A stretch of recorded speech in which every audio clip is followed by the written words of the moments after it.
Grade 3 fatty liver থেকে grade 1 fatty liver মাত্র 1 মাসে। তার সঙ্গে বন্ধ হলো সুগারের ওষুধ, ফ্যাটি লিভারের ওষুধ, ঘুমের ওষুধ, কোলেস্টেরলের ওষুধ, আর ওজন কমলো। আমার সঙ্গে আছেন আজকে CI Naxalbari, Darjeeling district, mister Saikat Bhadra মহাশয়। অরিজিনাল বাড়ি আমাদের বহরমপুর শহরেই, তাই তো? হ্যাঁ, একদম ঠিক। আপনার পরিচয় দিন। আমার নাম সৈকত ভদ্র। আমার বর্ন অ্যান্ড ব্রট আপ বহরমপুরেই, কিন্তু চাকরি সূত্রে আমি উত্তরবঙ্গেই থাকি। এখন আমি বর্তমানে সার্কেল ইন্সপেক্টর, নকশালবাড়ি রেঞ্জ। এর আগে কোথায় ওসি ছিলেন আপনি? এখানে জলপাইগুড়িতে আমি অনেক থানাতে ওসি ছিলাম, নাগরাকাটা, মালবাজার, রাজগঞ্জ। আর আমরা পেয়েছি আজকে ওনার মিসেস, আপনার নাম? সোমাভদ্র। ওনারও বহরমপুর বাড়ি, ঠিক আছে। তো যাই হোক, আমাদের সঙ্গে আছেন মিসেস সোমাভদ্র মহাশয়। তো যাই হোক, কি ওয়ার্ক পেলেন আপনি সিআই সাহেব? আমি প্রথম, আমাদের একজন সিভিক ছিলেন জলপাইগুড়িতে, তার 300, 350, 400 সুগার পর্যন্ত ছিল, আমার কাছেই ছিল। হঠাৎ একদিন তাকে বাজারে দেখে আমি জিজ্ঞেস করলাম, কিরে কেমন আছিস? বললো, স্যার একদম আমি সুগার ফ্রি আছি। আমি বললাম, কাকে দেখিয়েছিস এরকম সুগার ফ্রি ওষুধ খাচ্ছিস? তো উনি বললেন যে না, আমি মুর্শিদাবাদে বহরমপুরে ডক্টর মিনাজউদ্দিন সিরাজকে দেখিয়েছি। ওকে রেফারেন্স দিয়েছিল সোনাইল্লা স্কুলের, জলপাইগুড়ি সোনাইল স্কুলে একজন টিচার। আচ্ছা আচ্ছা আচ্ছা। তা উনি রেফারেন্স দেওয়ার পরে আমি বললাম, তাহলে দে তুই আমাকে নাম্বারটা দে, আমার তো একটু সুগার আছে, আমিও ভুগছি। আমি বললাম, কি? বললো, স্যার ভাত রুটি এসব খাওয়া যাবে না, সব আপনি নিয়ম মেনে চললে, আর ওনার কাউন্সিলিংটাকে আপনাকে ফলো করতে হবে স্যার, উনি বলেছিলেন। কারণ ঠিক আছে, আমি ওর কাছে নাম্বার নিলাম, যেহেতু আমার বাড়ি বহরমপুরে, আমার শ্বশুর বাড়িও বহরমপুরে, আমি আসি মাঝে মাঝে। তা আমি ফোন করলাম, আমি ডেট নিলাম ডক্টর কাছ থেকে।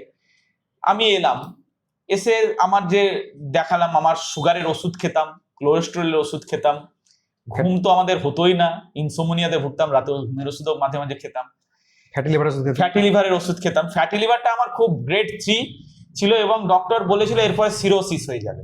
আমি কোনো নেশা করি না, পান বিড়ি সিগারেট মদ কিচ্ছু খাই না, কিন্তু তৎসত্ত্বেও আমার গ্রেড 3 লিভার ছিল।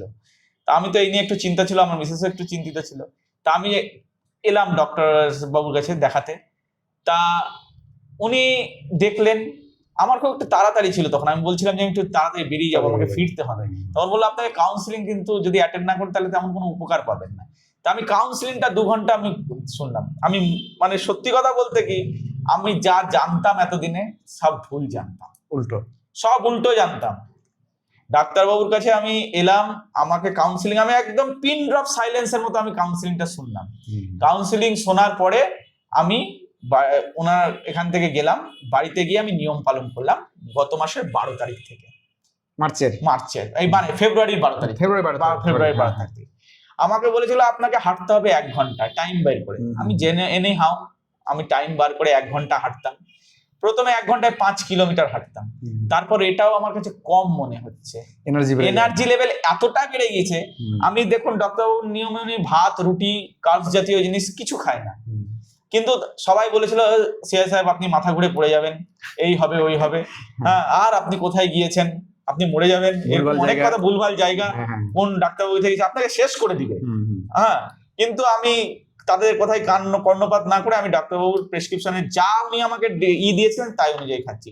লবণ জল খেতাম, এবং সত্যি কথা বলতে কি, আমি 5 কিলোমিটার হেঁটে এখন আর স্যাটিসফাইড হই না, আমার 7 কিলোমিটারও কম লাগছে এখন। 7 কিলোমিটারও ডেইলি রেগুলার হাঁটি, কিন্তু কম লাগছে। এনার্জি কতটা বেড়েছে? এনার্জি মারাত্মক বেড়েছে, মারাত্মক বেড়েছে। টায়ার্ড হতো না, আগে কি অফিস থেকে ফিরলাম বা থানা থেকে ফিরলাম, আমার ঘুম পেতো, ফ্যাটিগ আসতো, মানে আর ভালো লাগতো না, মন ভালো লাগতো। আর এখন আমার আসি, এসে আমি মানে আবার পারলে দুবার এরকম হাঁটার মতো অবস্থা হয়ে যায়, এত ভালো লাগে। এনার্জি বেড়ে গেলে এনার্জি হাই লেভেল। আর খিদে কি ডাক্তারবাবু বলেছিলেন যে ইন্টারমিডিয়েট ফাস্টিং, মানে একটা খাবার থেকে আর একটা খাবারে একটু গ্যাপ রাখতে হবে। আর খিদে বলে কি জিনিস, লোকে বলে যে ভাত না খেলে হয়। আমারই অফিসাররা আছে, আমি ওদেরকে আমি মানে করে ঠাট্টা করে বলে, তোমরা তো বেড়াল লাফাতে পারবে না তোমাদের ভাতের ওপর দিয়ে, বেড়াল টপকাতে পারবে, এত ভাত বলছে। স্যার ভাত না খেলে কি হয় এটা বলে। আমার ঠিক আছে, ভাত খাও তোমরা, যেদিন বুঝবা সেদিন আর থাকবে না, কোনো ফেরত আসার জায়গা কিছু করা থাকবে না, কিন্তু আমার থেকে এনার্জি ওদের কম। হ্যাঁ, ভাত না খেয়ে ভাত, ওরা বেড়াল লাফানো ভাত খায়, হ্যাঁ। কিন্তু ওদের এনার্জি কম, এনার্জি কম। আপনি কিন্তু আমার এনার্জি ওদের থেকে বেশি। আগে খিদে লাগতো খুব নাকি, খিদে লাগতো, তারপর ক্রেভিং ছিল, ক্রেভিংস ছিল, মানে লোভ লাগতো খুব খাবারে। এই খাবো ওই খাবো, কিন্তু এখন লাগে আর না না সব কিচ্ছু লাগে এই না। যে ভাত ছেড়ে দিলে ভাত খাওয়ার ইচ্ছা করে না, ক্রেভিংসও থাকে না, আবার ভাত না দিলেও চলে। আমার সামনে বসে আমার সুপিরিয়র বা আমার কলিগরা খাচ্ছে, হ্যাঁ, হ্যাঁ। কিন্তু আমি খাইনি। ইচ্ছা হয় না। আমাকে বলছে আপনি এরকম করে খাচ্ছেন না, আমাদের খারাপ লাগছে। আমার না, আমার শরীরের জন্য আমাকে করতে হবে। সবার খারাপ লাগবে, সবাই ভাবে কত কষ্ট করে করছে, কিন্তু যিনি করবেন তাকে মনে হবে না যে খুব একটা কষ্ট, কিছুই মনে হবে না, যে ভাত না খেলে চলবে। আমি যেমন, ও লাগে না, ইচ্ছা হলো খেলাম, নাহলে খেলাম না। আর এখন বাজছে 5টা, আমি লাস্ট খাবার খেয়েছি কালকে রাত্রিবেলায়, এখন অবধি আমার পেটে একটা খাবার তো দূরের কথা, একটা জল পড়েনি। আর আমাদের এখন রোজা চলছে মুসলিম ধর্মে, এছাড়াও আমার প্রতিদিন হয় রোজা না থাকলেও, তো কই আমাদের খিদে লাগে না, আমাকে দেখে এনার্জি কম লাগে না। আমি সারাদিন রুগী দেখার পরে এখন ওনার সঙ্গে আমি বসে আছি। দেখুন উনি এত ভালো রেজাল্ট পেয়েছেন যে খুশি হয়ে ওনার জন্য আমাকে যেন অরিজিনাল দার্জিলিং চা নিয়ে এসছেন, না দেখালেই নয়। হ্যাঁ, থ্যাংক ইউ ওনাকে। সব থেকে আনন্দ পেয়েছি ওনার রেজাল্টের জন্য। আমি বেশি খুশি যে উনি ভালো আছেন, এই যে এটা শুনতে পাচ্ছি, এর থেকে বড় আনন্দ কিছু হয় না আমাদের কাছে। আর কি হলো দেখুন, তাহলে দেখুন খিদে কমলো, এনার্জি বাড়লো, নাক ডাকা কমেছে নাকি ম্যাডাম বলতে পারবেন? নাক ডাকা কমেছে, স্নোরিং কমে যায়, নাক ডাকা কমে যায়। আর কি হয়, আর দেখবেন মেন্টালি এত ভালো জায়গায় চলে যায় যে কল্পনা করতে পারবেন না। মন খুব ভালো হয়ে যায়, কারণ মনের এই ব্রেনের ফগিনেস কাটে, মেন্টাল ক্ল্যারিটি বেড়ে যায় অনেক এই ফাস্টিং করলে আর লো কার্ব ডায়েটে। দেখুন উনি কোনোদিন এক ফোঁটা অ্যালকোহল নেননি, অথচ গ্রেড 3 ফ্যাটি লিভার। তো ফ্যাটি লিভার কি করে হয়, কেন হয়, কত রকম হয়, সব কাউন্সিলিংয়ে বুঝিয়েছিলাম, মনে আছে? মনে আছে। তো গ্রেড 3 ফ্যাটি লিভার গেলেই যে কেউ আগে বললে আপনি মদ খান, ফার্স্টে জিজ্ঞেস করবে কথাটা, কিন্তু আমি জিজ্ঞেস করিনি ওনাকে, কারণ আমি জানি কোথা থেকে হয়। ফ্যাটি লিভার দু ধরনের হয়, একটা অ্যালকোহলিক ফ্যাটি লিভার ডিজিজ, একটা non alcoholic fatty liver disease. Alcoholic fatty liver disease হয় অতিরিক্ত অ্যালকোহল নিয়ে মদ খেয়ে, আর non alcoholic fatty liver disease হয় অতিরিক্ত শর্করা খেয়ে, ভাত রুটি মুড়ি বেশি করে, কার্বোহাইড্রেট খেয়ে। তো আমি এটা কমিয়ে দিলাম বলেই 1 মাসে গ্রেড 3টা হয়ে গেল গ্রেড 1। দেখুন ফ্যাটি লিভার থাকলে বলে ডিমের কুসুম খাওয়া যাবে না, আর আমি বলেছি ডিমের কুসুমেই ফ্যাটি লিভার ভালো করবে, কারণ ডিমের কুসুমে প্রচুর কোলিন থাকে। আর ডিমের কুসুম ফ্যাট জাতীয় খাবার ইনসুলিন বাড়াতে পারে না, আর ইনসুলিন বাড়াতে না পারলে চর্বি জমবে না। চর্বি জমে কি করে? ইনসুলিন বেড়ে গিয়ে রক্তে চর্বি জমে যায়। ইনসুলিন হচ্ছে একটা অ্যানাবলিক হরমোন, এর কাজ হচ্ছে জমানো। ক্যাটাবলিক মানে খরচ করা, অ্যানাবলিক মানে জমানো। কি জমায়? চর্বি জমায়, লবণ জমায়, জল জমায়, শরীরকে ফুলিয়ে ফাঁপিয়ে দেবে ইনসুলিন। তো ইনসুলিন বাড়ে কি করে? সব থেকে বাড়ে কার্বোহাইড্রেটে, শর্করা জাতীয় খাবারে, ভাত রুটি মুড়ি চিনি বিস্কুট, ফল, আর কিছুটা বাড়ে প্রোটিন, মাছ মাংস ডিম অতিরিক্ত খেলে। আর তেলে ঘিয়ে ডিমের কুসুমে মাংসের চর্বিতে ইনসুলিন বাড়ে না, চর্বি জমাতে পারে না। এই জন্য ওনাকে দেখুন উনি কতটা ঘি বাটার খেয়েছেন জিজ্ঞেস করুন ওনাকে, জিজ্ঞেস করবো আজকে। না, আমার যেদিন কাউন্সিলিং হয়, ডাক্তারবাবু খুব সুন্দর একটা উদাহরণ দিয়েছিলেন, যে আপনি চিনি বা শর্করা জাতীয় খাবার খেয়ে নিলেন, তার মানে কি আপনার ব্রেন হচ্ছে বড় বাবু। আপনার রক্তে ইনসুলিনের পরিমাণ বেড়ে গেল, আপনার ব্রেন প্যানক্রিয়াসকে বললো যে তুমি তাড়াতাড়ি ইনসুলিন পাঠাও, সুগার বেড়ে গেছে, প্যানক্রিয়াস ইনসুলিন পাঠালো, প্যানক্রিয়াস ইনসুলিন রক্তের শর্করাটাকে সরিয়ে দিল চর্বি হিসাবে, দেহের বাইরে তো সরাতে পারলো না, সেগুলো কোথায় জমবে? কোষে কোষে কোষে কোষে জমবে, গোটা শরীরে সেই সুগারটা ফ্যাটে কনভার্ট হয়ে যাবে। লিভারে জমলে ফ্যাটি লিভার, মেয়েদের ওভারিতে জমলে পিসিওডি, রক্তে জমলে ট্রাইগ্লিসাইড, আর গোটা শরীরে জমলে অ্যাবডোমিনাল ফ্যাট বাড়বে, ওজন বেড়ে যাবে। তাহলে বাড়ে কোথা থেকে? কার্বোহাইড্রেট থেকে। তাহলে ভাত রুটির মুড়িটা কি? সবাই বলবে কার্বোহাইড্রেট। বাড়ে না কিসে? ফ্যাটি ফুডে, কারণ ফ্যাটি ফুড ইনসুলিন বাড়াতে পারে না। ফল কি? স্টার্চি কার্বোহাইড্রেট, শর্করা। ফলে আপনার সুগার বাড়বে, ইনসুলিন বাড়বে, সেই সুগারটাই ফ্যাটে কনভার্ট হবে, কারণ সুগারটাই ফ্যাটে কনভার্ট হয়, ফ্যাট থেকে ফ্যাট হয় না। আবার বলছি, আমি এটা বারবার বলি, ফ্যাট থেকে ফ্যাট হয় না, কার্বোহাইড্রেটটাই ফ্যাটে কনভার্ট হয়। তাহলে আপেলটা কি? কার্বোহাইড্রেট, আপেল খেলেই আপনার ফ্যাটি লিভার বাড়বে। আর ডিমের কুসুমটা কি? ফ্যাটি ফুড, এ ইনসুলিন বাড়াতে পারে না, আর ফ্যাটি ফুড ফ্যাট করতে পারে না, ইনসুলিন বাড়াতে পারে না, তাই চর্বি জমে না। কারণ তেলে ঘিয়ে ডিমের কুসুমে মাংসের চর্বিতে সুগার বাড়ে না তো, আর সুগার না বাড়লে ফ্যাটে কনভার্ট হবে না। তো সাধারণ নিয়ম কি? ফ্যাটি লিভার ডিমের কুসুম খাবেন না, একটা করে রোজ আপেল খান। উল্টো হয়ে গেল না? ফ্যাটি লিভারে আপেল খাওয়া যাবে না। ফ্যাটি লিভারের সবথেকে বড় সূত্র হচ্ছে ফ্রুটস। কারণ ফ্রুটসে কি থাকে? ফলে থাকে ফ্রুক্টোজ লিভার সেল ছাড়া মেটাবলিজ হতে পারে না, ডাইরেক্ট লিভারে চর্বি জমায়। এছাড়া শরীরে কোনো জায়গায় ফ্যাট জমাতে পারে না। তাই ফল বেশি করে খেলে ফ্যাটি লিভার হবে। আর খারাপ ট্রাইগ্লিসারাইড বাড়ে ফ্রুটস থেকে। এগুলো আমি বন্ধ করে দিই, রেজাল্টও পেয়ে যাই। রেজাল্ট আজকে আমার সামনে। আমাকে ঘি বা আমি তো ঘি বাটার, বড় বাটারের বারও নিয়ে এসেছিলাম আমি, খেয়েছিলেন সব? বাটার, বড় বাটারের সব কিছু খেয়েছি। এবং আমাকে ফ্যাটি লিভারের জন্য বলে দিয়েছিল রেড মিট খাওয়া যাবে না, হ্যাঁ। এগুলো খাওয়া যাবে না, কোলেস্টেরল বাড়বে। আমি কোলেস্টেরল ওষুধ খেতাম, রোজুকার 10 ওষুধ খেতাম, তারপর ফ্যাটি লিভারের ওষুধ খেতাম, ঘুমের ইনসোমনিয়াতে ওষুধ মাঝে মাঝে খেতে হতো, সুগারের ওষুধ খেতেন? সুগারের ওষুধ খেতাম, তাতেও আমার যা সুগার ছিল কম ছিল না। তা তো দুর্বলতা মানে কি? ঝিমাতাম আমি, একদম তাহলে ঝিমাতাম। সুচিকিৎসার লক্ষণ কোনটা? যে আমার দিন দিন ওষুধের সংখ্যা বাড়ছে আর দুর্বলতা বাড়ছে, এটা কি সুচিকিৎসার লক্ষণ?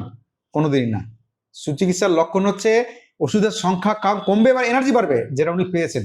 একদম, তাই তো?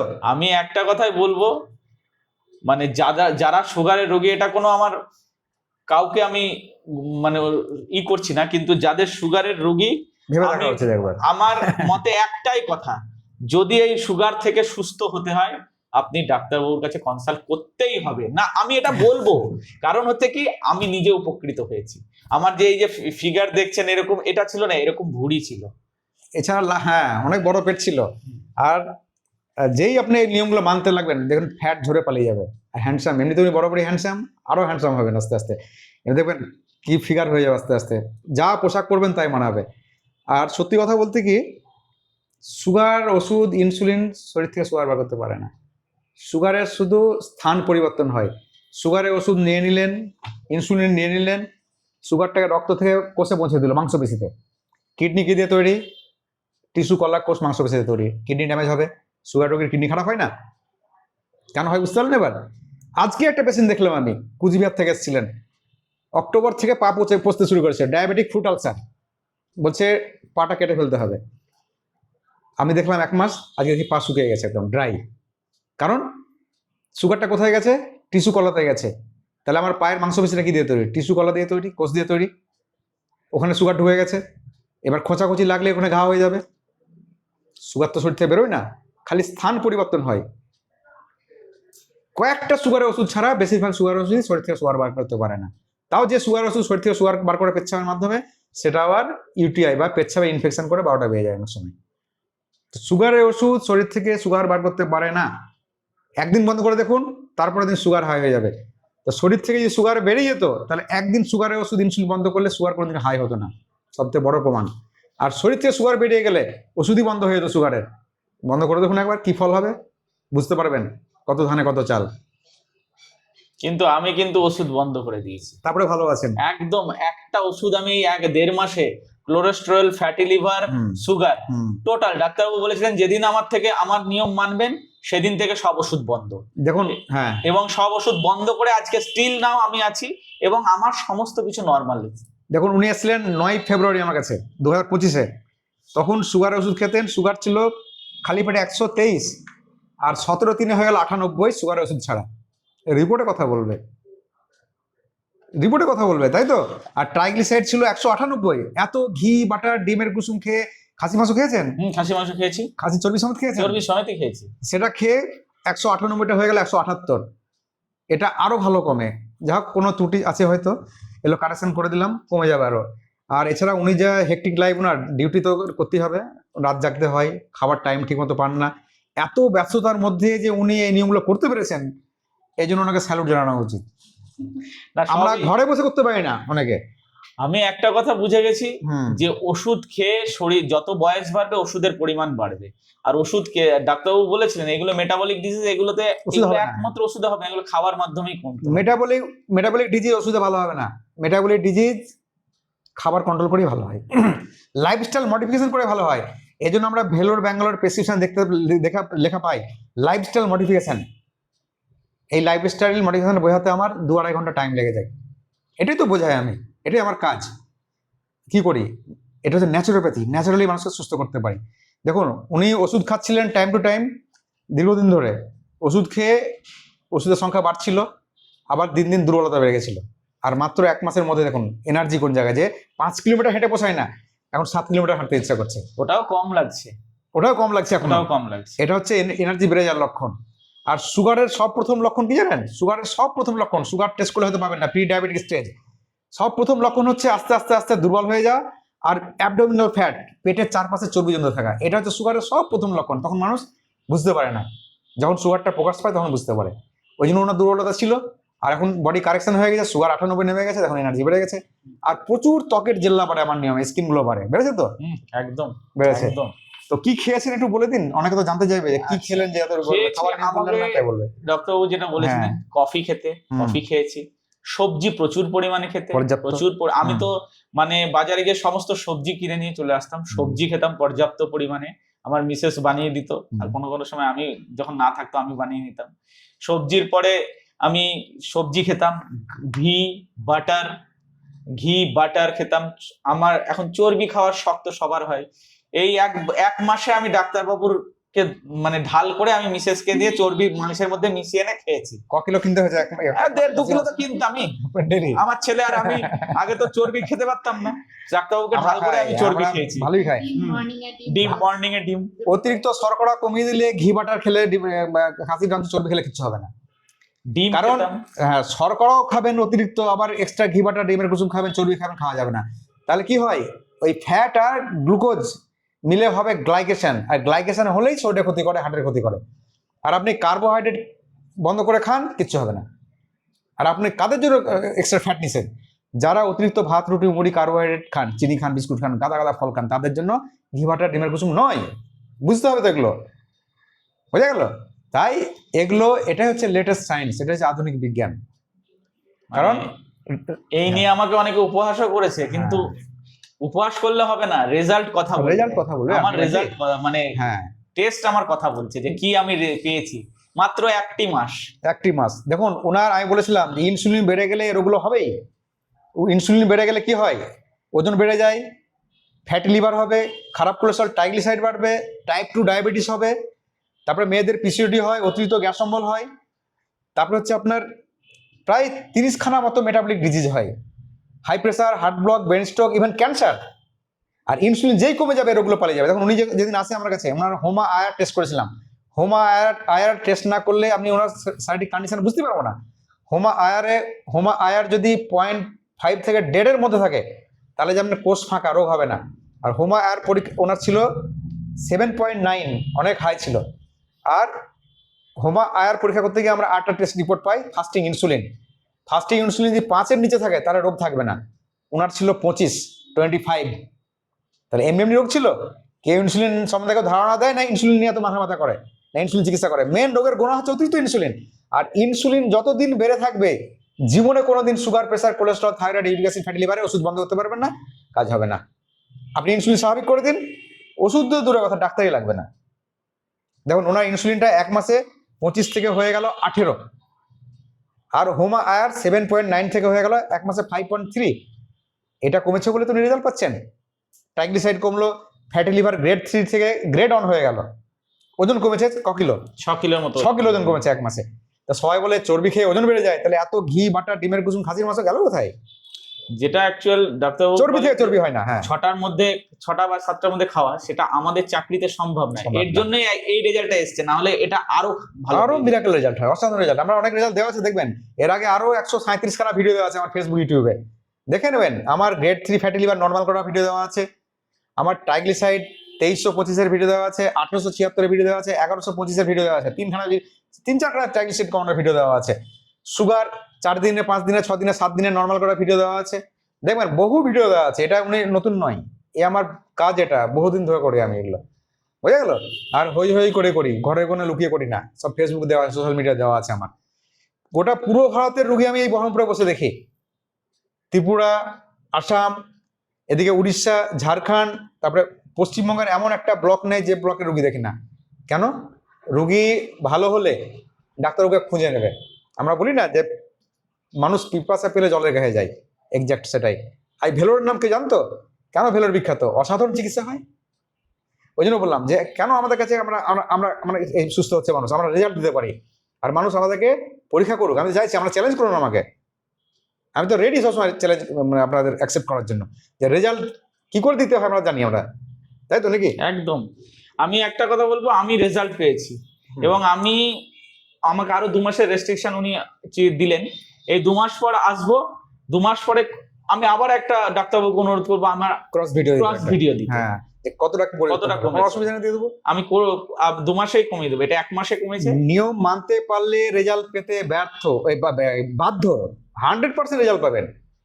তবে কাউন্সিলিংটা খুব জরুরি, কাউন্সিলিং না করলে কেউ রেজাল্ট পাবে না। 2-2.5 ঘন্টা টাইম লাগে কাউন্সিলিং আমার, ওই জন্য প্রথম দিন খুবই টাইম লাগে। উনি এত ব্যস্ত মানুষ, ওনাকে তবু আমি আধ ঘন্টা ছাড়তে পারিনি, খারাপ লেগেছিল আমার, কিন্তু আমার সিস্টেমটা না বুঝলে হবে না। ওই জন্য ওনাকে আমি রিকোয়েস্ট করেছিলাম যে আপনি একটা দিন টাইম দিন, আর যখনই আসবেন প্রথম দিন আপনি টাইম দিতে হবে। তো উনি বললেন ঠিক আছে, এসছি যখন তাহলে করেই যাই, আর কোনদিন টাইম লাগবে না। ওনার 2 ঘন্টায় আপনি যখন শুরু করবেন আর কখন শেষ হলো আপনি জানতে পারবেন না, মোহিত হয়ে শুনতে হবে। আমি আপনাকে বললাম তো, ওনার Thank you. কাউন্সিলিং মোহিত হয়ে শুনতে হবে, যে আমরা এতদিন ভুল শিখে এসেছি, ভুল জেনে এসেছি, উল্টো পথে চলেছি। সোজা পথ কি? ওনার ওই কাউন্সিলিংটা যে না করবে তার কোনো উপকার আসবে না, আমি এটুকু বলে দিলাম একদম। আমি আরেকটা উদাহরণ দিই আপনাদের সহজ করে বোঝানোর জন্য। দেখুন, একটা মোবাইল বা ল্যাপটপ ঠিক করতে গিয়ে যদি সমস্যা থেকে যায়, ঠিক হবে? ঠিক হবে না। পরীক্ষা খাতায় যদি 2-2 4-এর জায়গায় 5 লিখি, সমস্যা। আর আমাদের শরীর সমস্যা জর্জরিত, তার মানে ভাবুন কত ভুল পথে চলছি আমরা। ভুল করছি বলে তো আপনারা সমস্যা থেকে বেরিয়ে আসতে পারছেন না। আমরা সমস্যা থেকেই যাচ্ছে। এই ভুলগুলো শুধরে দিই, ভুল শুধরে দিন, দেখবেন শরীরের সমাধান হয়ে যাবে, কোনো সমস্যা থাকবে না, রেজাল্ট পাবেনই। ঠিক আছে? আমরা যেমন ইনফেকশাস ডিজিজের ট্রিটমেন্ট করি না, এগুলোর জন্য ডাক্তারবাবুদের খুব জরুরি দরকার। আমরা যেন কোনো সার্জিক্যাল প্রসিডিউরের মধ্যে যাই না। মডার্ন সায়েন্স খুব অ্যাডভান্স সার্জারির ক্ষেত্রে, লিভার ট্রান্সপ্লান্ট বলুন, কিডনি ট্রান্সপ্লান্ট বলুন, হার্ট ট্রান্সপ্লান্ট বলুন, অসাধারণ ট্রিটমেন্ট। এমার্জেন্সি ম্যানেজমেন্ট আমরা করি না, এমার্জেন্সির জন্য ডাক্তারবাবুরা খুবই বিখ্যাত। আপনার যতই পেটে ব্যথা করুক, বুকে ব্যথা করুক, ডায়রিয়া হোক, যাই হোক, সঙ্গে সঙ্গে আপনাকে সুস্থ করে দেবেন। এগুলোর জন্য মডার্ন সায়েন্স খুবই উন্নত, অসাধারণ চিকিৎসা। কিন্তু এই মেটাবলিক ডিজিজগুলো কিন্তু ওষুধে হবে না। এই যে নন কমিউনিকেবল ডিজিজ যেগুলো আমি ট্রিটমেন্ট করি, বা মেটাবলিক ডিজিজ, এগুলো ওষুধে হবে না, খাওয়াই হবে। কারণ ইনসুলিন বেড়ে থাকে, আর ইনসুলিন বেড়ে থাকলে রোগগুলো ভালো হবে না, যতদিন ইনসুলিন আপনি স্বাভাবিক করবেন। আর এই ইনসুলিন রিপোর্ট কেউ জানি না আমরা, আমরা সুগার জানি, ফ্যাটি লিভার জানি, কোলেস্ট্রল জানি, ইউরিক অ্যাসিড জানি, ফ্যাটি লিভার জানি। কজন জানেন ইনসুলিন কার কত আছে? এখানে আমি একটা কথা বলি, ডাক্তারবাবু যে টেস্টটা করেন হুমা আয়ার, হ্যাঁ। আমি গিয়ে ওখানে বলেছিলাম যে এই তোমরা হুমা আয়ার করো, ওরা ঠিক বলতে পারলো না এটা কি জিনিস। আমিও প্রথম শুনেছিলাম। আর সুগার ফাস্টিং এইচবিওয়ানসি সবাই আমরা জানি, কিন্তু এই হুমা আয়ারটা কি জিনিস এটা আমরা জানি না। ওগুলো হচ্ছে ওপর কারণ কারো হোমা আয়ার বেড়ে থাকলে জীবনে রোগ ভালো হবে না, ইনসুলিন বেড়ে থাকলে জীবনে রোগ ভালো হবে না।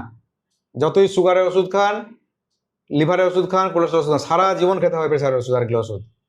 আপনি ইনসুলিন স্বাভাবিক করে দিন, হোমা আয়ার স্বাভাবিক করে দিন, রোগ পালিয়ে যাবে। আর এই যত রোগগুলো হয় metabolic disease, sugar, pressure, cholesterol, thyroid, uric acid, fatty liver, obesity, মেয়েদের পিসিওডি, অতিরিক্ত গ্যাস অম্বল, এই রোগগুলো হওয়ার 15 বছর আগে থেকে মানুষের রক্তে আস্তে আস্তে আস্তে আস্তে আস্তে ইনসুলিন বাড়তে থাকে।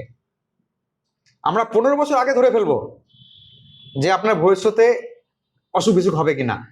মডার্ন টেকনোলজি, মডার্ন আধুনিক বিজ্ঞান এত উন্নত, এমন জায়গায় নিয়ে গেছে আমাদেরকে। একটি মাত্র রক্ত পরীক্ষার টেস্ট, এই পরীক্ষার মাধ্যমে বলে দেবো যে আপনি ভবিষ্যতে রোগী হবেন না হবেন না। এই পরীক্ষাটার নাম হচ্ছে HOMA IR, homeostatic model assessment of insulin resistance. অথচ দুর্ভাগ্যের বিষয়, এত গুরুত্বপূর্ণ রক্ত পরীক্ষাটা আমরা কেউ জানি না নিয়মটা। মানুষের জীবনের সব থেকে গুরুত্বপূর্ণ রক্ত পরীক্ষা যদি কিছু থেকে থাকে সেটা হচ্ছে হোমা আয়ার, একদম। কিন্তু এটাই জানি না আমরা। শুধু মাত্রা কমানো চিকিৎসা, সুগার 200 হলে একটা ট্যাবলেট, 250 হলে 2টো, 250 হলে 3টে, কাজ কিচ্ছু হবে না।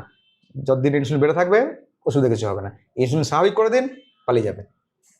যেমন ম্যালেরিয়ার রোগীকে যদি আমি প্যারাসিটামল দিয়ে চিকিৎসা করি, জীবনে ম্যালেরিয়া ভালো হবে না, যতদিন না আপনি ম্যালেরিয়ার প্রপার ড্রাগ দেবেন। আর টাইপ 2 ডায়াবেটিস, হাই ডিসলিপিডিমিয়া মানে ট্রাইগ্লিসাইড বেশি, ফ্যাটি লিভার ইত্যাদি মেটাবলিক ডিজিজের যতদিন না ইনসুলিন স্বাভাবিক করবেন ততদিন এই রোগগুলো পালাবে না, ততদিন ওষুধ খেতে হবে, মানে সারা জীবন খেতে হবে। আর সারা জীবন ওষুধ খাওয়াটাকে আমি কোনো সময় ট্রিটমেন্টের মধ্যে ফেলি না। ট্রিটমেন্ট সেটাই যে কিছুদিন চিকিৎসা করাবো, সুস্থ হয়ে যাব। ট্রিটমেন্ট সেটাই, ইনসুলিন স্বাভাবিক করবো, এই রোগগুলো পালিয়ে যাবে। 1 মাস, 1.5 মাস, 2 মাস, 3 মাসে রোগগুলো পালিয়ে যাবে। সারা জীবন ওষুধ খেতে হবে, এরকম কথা হলো? একদম ওষুধ না খেয়ে তো আমি তো ওষুধ খাচ্ছিই না, 4টে ওষুধ খেলাম, 4টে ওষুধই বন্ধ 1 মাস ধরে, তাতেও আমার তো রেজাল্ট কথা বলবে একদম। দেখুন, আমি ওনার সঙ্গে শুধু একটা ছবি তুলছিলাম আজকে, উনি খুশি হয়ে বলছেন যে আমি একটা রিভিউ ভিডিও দেবো, যে মানুষ জানুক যে কিভাবে মানুষ সুস্থ হতে পারে। অনেকে জানি না, অনেকে আমরা প্রবলেমের মধ্যে আছি। উনি নিজেই উৎসাহী হয়ে আমাকে বললেন, আমি ওনাকে বলতে পারিনি, আমার ইচ্ছা ছিল ভেতর ভেতর। তো উনি আমার কাজটা সহজ করে দিলেন। কেন করলেন? এটা সচেতনতামূলক জনস্বার্থে পোস্ট করার জন্য, যে মানুষ কত রকম ভাবে চিকিৎসা হয়, চিকিৎসা পদ্ধতি কত রকম আছে। এত ওষুধ খেয়ে খেয়ে খেয়ে খেয়ে মানুষের আয়ু কমে যাবে। দেখবেন বেশিরভাগ সুগারের রোগী আয়ু কমে যায়। কিডনি হয়, আলটিমেটলি কি হয়, হয় কিডনি নষ্ট হচ্ছে, নাহলে চোখ খারাপ হয়ে যাচ্ছে, নাহলে ব্রেনের ক্ষতি, নাহলে হার্টের ক্ষতি, নাহলে পাকেটে বাতিতে হচ্ছে, গ্যাংগ্রিন হয়ে যাচ্ছে, নাহলে নার্ভের সমস্যা হচ্ছে, পেরিফেরাল নিউরোপ্যাথি। কেন হয়? সুগারটাকে রক্ত থেকে সরিয়ে মাংসপেশিতে, টিস্যু কলাতে দিয়ে দেওয়া হয়। সুগার ওগুলো থেকে ডিস্টার্ব করবে। আপনি ব্লাড টেস্ট করে দেখবেন সুগার নেই, খুব খুশি। একদিন বন্ধ করে দেখুন আবার হাই। উদাহরণ কি, আমি বলি যে আমার এই পকেটে টাকা নেই, আরেক পকেটে টাকা আছে, টাকা নেই, টাকা তো আমার কাছেই রয়েছে। আপনারও তাই, সুগার ওষুধ খেয়ে বলছেন সুগার নেই, সুগারটা গেল কোথায়? এক জায়গায় প্রবলেমে আরেক জায়গায় দিয়ে দিয়েছি। একদিন ওষুধ বন্ধ করে দেখুন, আবার সুগার হয়ে যাবে।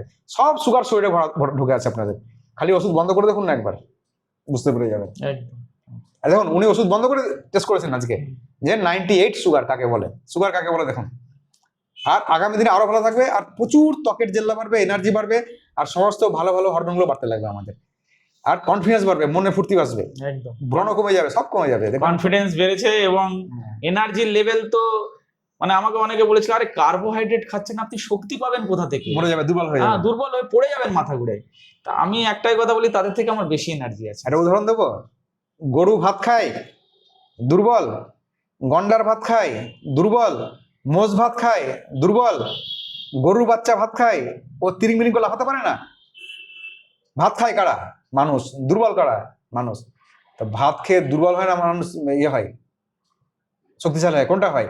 ভাত খেয়ে ভাত ঘুম দেন না, ঝিমান না ভাত খাওয়ার পরে?